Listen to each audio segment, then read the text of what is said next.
antacid and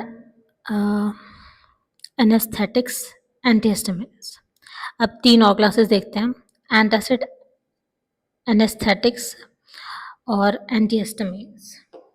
antacid basic substance होते हैं जो गैस्ट्रिक जूसेस में एक्सेस एसिड को न्यूट्रलाइज करते हैं और एसिड इंडिजीनियस एसिडिटी और हार्टबर्न से रिलीफ देते हैं। ये बफर की तरह एक्ट करते हैं। एग्जाम्पल्स हैं बेकिंग सोडा यानी sodium bicarbonate, aluminium hydroxide, magnesium hydroxide, calcium carbonate और मेडिसिन जैसे रेंटिडीन, सिमिटिडीन और ओमिप्राजोल, जिसे ज़ेंटेक के नाम से भी जाना जाता है। और अब एनेस्थेटिक्स की बात करें, ये केमिकल सब्सटेंस हैं जो पेन या सेंसेशन के अगेंस्ट इंसेंसिबिलिटी प्रोड्यूस करते हैं या अनकॉन्शियसनेस लाते हैं। एग्जाम्पल्स हैं कोकेन, नोवोकेन, क्लोरोफॉर्म और डायथाइथर। और एंटीहिस्टामिन्स, जिन्हें एंटी एलर्जिक ड्रग्स भी कहते हैं, ये हिस्टामिन के में एक्शंस को स्टॉप करते हैं जो बॉडी में एलर्जिक रिएक्शन की वजह से रिलीज होता है। एग्जाम्पल्स है डायफिनाइल हाइड्रामीन, जिसे बेनाड्रिल के नाम से भी जाना जाता है, प्रोमिथाजाइन, सिट्रिजीन, डायमेथिडीन और टर्फिडाइन। देन अब हम मूव करते हैं चैप्टर 2 पे, केमिकल्स एंड फूड। इस सेक्शन में हम देखेंगे preservatives, antioxidant, artificial sweetening agents और एडिबल कलर्स जो हमारा खाने की शेप और क्वालिटी को अफेक्ट करते हैं। चलिए शुरू करते हैं फूड प्रिजर्वेटिव से। ये वो केमिकल्स हैं जो फूड में स्पॉइलेज प्रिवेंट करने और उसकी शेल्फ लाइफ इंक्रीज करने के लिए ऐड की जाते हैं। ट्रेडिशनल प्रिजर्वेटिव्स में आते हैं सॉल्ट, जिसे सॉल्टिंग कहते हैं, शुगर जो फ्रूट को जैम्स में प्रिजर्व करने के लिए यूज़ होता है, और साथ ही विनेगर, ऑयल और स्पीशीज। अब मॉडर्न केमिकल प्रिजर्वेटिव्स देखते हैं। सोडियम बेंजोएट जो मेटाबोलाइज होकर हिप्यूरिक एसिड बनाता है और यूरिन के थ्रू एक्सक्रीट हो जाता है। सॉर्बिक एसिड और सोडियम है पोटेशियम। मेटाबाइसल्फाइट भी इम्पॉर्टेंट प्रिजर्वेटिव है। एंटीऑक्सीडेंट प्रिजर्वेटिव्स की तरह यूज़ होते हैं। BHA यानी ब्यूटाइल लेटेड हाइड्रोक्सी एनिसोल और BHT यानी ब्यूटाइलेटेड हाइड्रोक्सीटोलिन पैकेज्ड फूड में फैट्स और ऑयल्स की ऑक्सीडेटिव रैंसिडिटी को प्रिवेंट करते हैं। और एक practical point, shelf life dating में मैन्युफैक्चर डेट और best before expiry date preservative की इफेक्टिवनेस पे ही डिपेंड करती है। अब थोड़ा डिटेल में एंटीऑक्सीडेंट को समझते हैं। ये केमिकल फूड की ऑक्सीडेटिव डिटोरेशन को प्रिवेंट करते हैं। कैसे? ये खुद को सैक्रिफिकली ऑक्सीडाइज कर लेते हैं और इस तरह फैट्स और ऑयल्स को रैंसिड होने से बचाते हैं। प्रोसेस देखिए, फैट्स या ऑयल जब ऑक्सीडेशन से गुजरते हैं तो फ्री रेडिकल्स बनाते हैं जो आगे जाकर रैंसिड फूड प्रोड्यूस करते हैं। एंटीऑक्सीडेंट को 2 कैटेगरीज में बांट सकते हैं। सैक्रिफिशियल एंटीऑक्सीडेंट खुद ज़्यादा रिएक्टिव हो जाते हैं ऑक्सीडेशन के अगेंस्ट, इसलिए वो पहले ऑक्सीडाइज हो जाते हैं और फूड को प्रोटेक्ट करते हैं।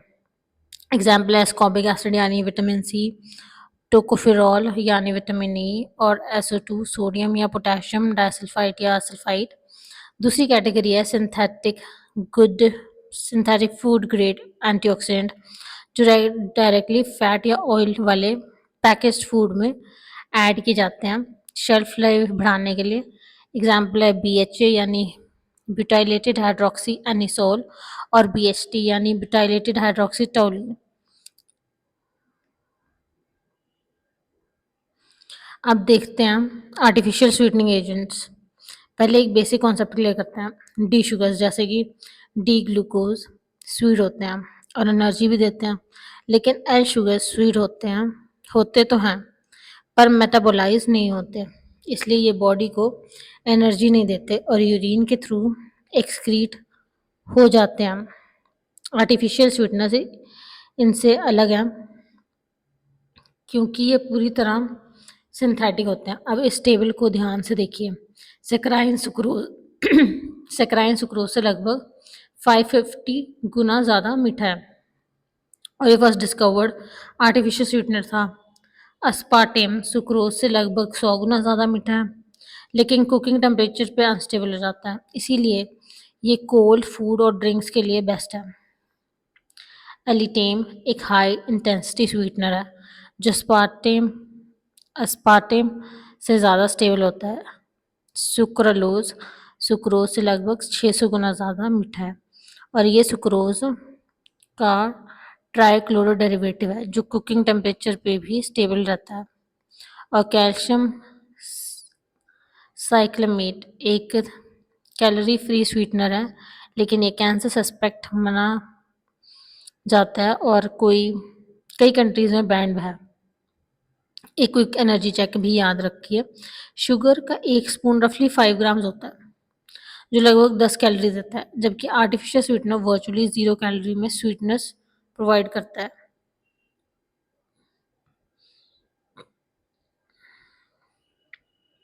अब एडिबल कलर्स की बात करते हैं हम। ये फूड की विजुअल अपीयरेंस इंप्रूव करते हैं, लेकिन इनकी अपनी कोई न्यूट्रिटिव वैल्यू नहीं होती।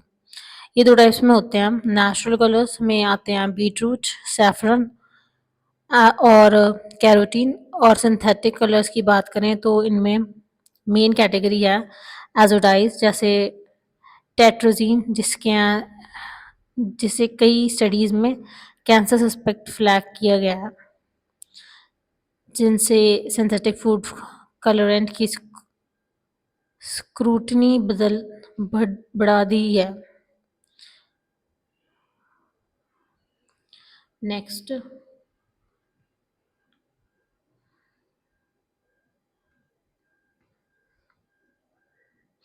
अब चलिए मूव करते हैं चैप्टर 3 पे, सोप्स एंड डिटर्जेंट। इस सेक्शन में हम देखेंगे स्पोनिफिकेशन केमिस्ट्री से लेकर अनायनिक, कैटायनिक और नॉन आयनिक डिटर्जेंट की क्लिनजिंग एक्शन तक सब कुछ। सबसे पहले समझते हैं सोप क्या होता है। सोप होता है सोडियम या potassium salt of a long chain fatty acid जिसमें 16 से 18 कार्बन एटम्स होते हैं और ये क्लीनिंग के लिए यूज होते हैं। 3 इंपॉर्टेंट फैटी एसिड्स याद रखिए। स्टेरिक एसिड जिसका फॉर्मूला है C17H35COH, ओलिक एसिड C17H33COH और लिनोलिक एसिड C17H31COH। अब देखते हैं स्पोनिफिकेशन रिएक्शन जो सोप बनाने का मेन प्रोसेस है। फैट या ऑयल जो glyceryl ester of fatty acid होता है, जब 3 NOH यानी एक बेस एक साथ रिएक्ट करता है तो ग्लिसरॉल और 3 molecule sodium salt of fatty acid बनता है यानी C17H35CO माइनस सोडियम प्लस। सो जो स्टेरिक एसिड का सोडियम सॉल्ट है यही है सोप। और एक प्रैक्टिकल पॉइंट, रिएक्शन मिक्सचर से सोप को सेपरेट किया जाता है ग्लिसरॉल को रिमूव करके NaCl का यूज करके, जिसे हम सॉल्टिंग आउट कहते हैं।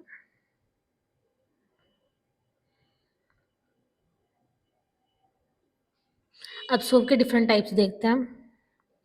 Toilet soaps, shaving soaps, laundry soaps और मेडिकेटेड सोप्स। ये अलग अलग फॉर्म में भी मिलते हैं।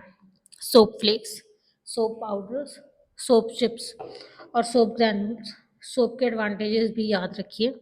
ये एक गुड क्लिनजिंग एजेंट है, 100% बायोडिग्रेडेबल है और पोल्यूशन फ्री है। लेकिन सोप का एक बड़ा डिसएडवांटेज ये है, ये हार्ड वाटर में यूज़ नहीं किया जा सकता। क्यों? क्योंकि हर क्योंकि हार्ड वाटर में कैल्शियम और मैग्नीशियम आयंस होते हैं जो सोप के साथ रिएक्ट करते